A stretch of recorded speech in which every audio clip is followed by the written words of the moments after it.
the thresholds. And then, Dr. Gebb, I'm going to turn to you for your prior work, the 26 years at EPA? 29, excuse me. Thank you for that service. A observation question. Is the threshold for risk at EPA different than the threshold for risk at the NRC?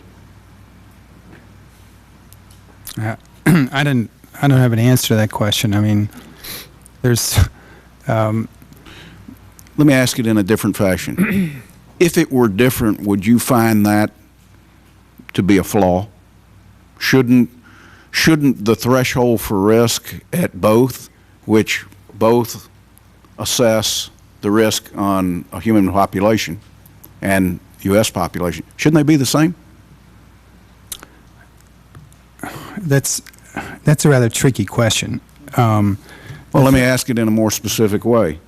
Should the NRC look at benzene differently than the EPA does?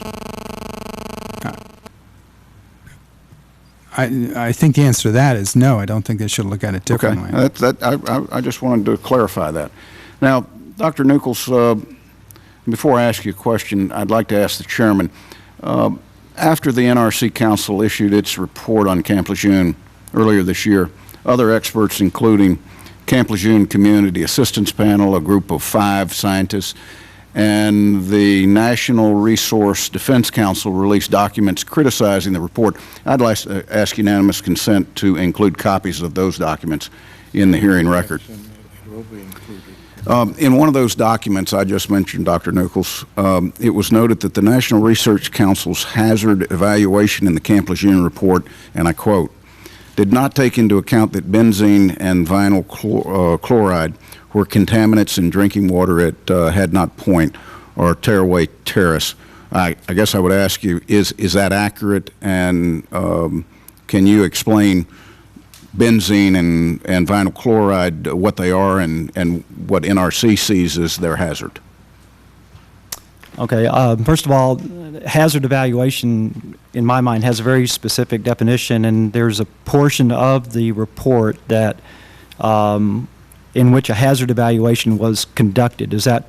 I just want to make sure that that's what you're referring to. Well, eventually, where I'm going to get to is that the basis of what the NRC subcommittee found, and I'm out of your testimony. Mm-hmm. It says, to evaluate the potential health effects to exposed residents, the committee undertook 4 kinds of reviews to determine what kinds of disease and disorders have been found to result from exposure to TCE and PCE, not to benzene or vinyl chloride. So the obvious thing is, did you take into account, when you're assessing the risk to individuals exposed on the base to the groundwater contamination, the 2 chemicals of benzene and vinyl chloride? In the hazard evaluation that was conducted by a subset of the committee, which I think was in the toxicology subgroup that I mentioned, I do not think that benzene or vinyl chloride were considered. In the overall report, the charge, in my understanding, and I think the majority of the committee, was the underlying words, a causative relationship. The process that we took towards that was, in my group, which is in my summary I pointed out, was to try to make a determination of the extent of chemical contamination, where it was, what chemicals, and so forth. And in the initial work of the committee, a lot of focus was made on PCE and TCE because that had been the principal contaminants, primary contaminants, that were the focus of the ATSDR study and their risk assessments. And so can I conclude from what you're saying that you didn't assess in the same manner benzene and vinyl chloride as you did TCE and PCE? It was not included in the hazard evaluation. That I'm fairly certain of that. It was, where I was going with my response was that we came across in the exposure assessment group more information about benzene being occurring in the aquifer, that there were samples there that would lead us to believe that there was exposure. Our job, if you want to think of it, of that group, that subgroup, was to provide chemicals to the toxicologist and the epidemiologist for their evaluation, and they did, I think, include those, although they were not as rigorously examined as the PCE and TCE. Listen, I'm in full agreement with you. The limitations that were on the NRC are prescribed in what you've been asked to look at, and I think Dr. Figley just confirmed that in another study.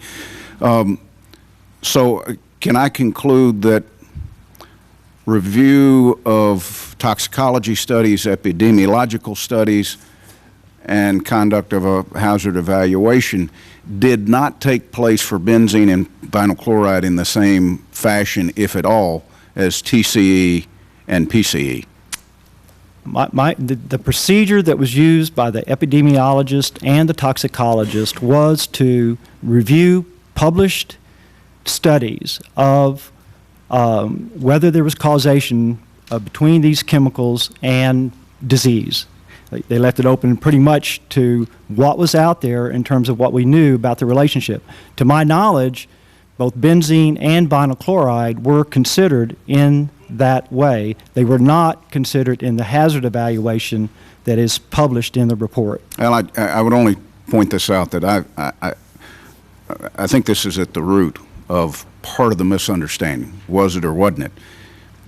I would even think that if it was, it would be in your testimony, it would be stated clearly in the report, but you only referenced to TCE and PCE, and there are these two other chemicals that I think Dr. Gibb would agree with, are known carcinogens that under any study of the adverse health effects of contamination, you couldn't exclude.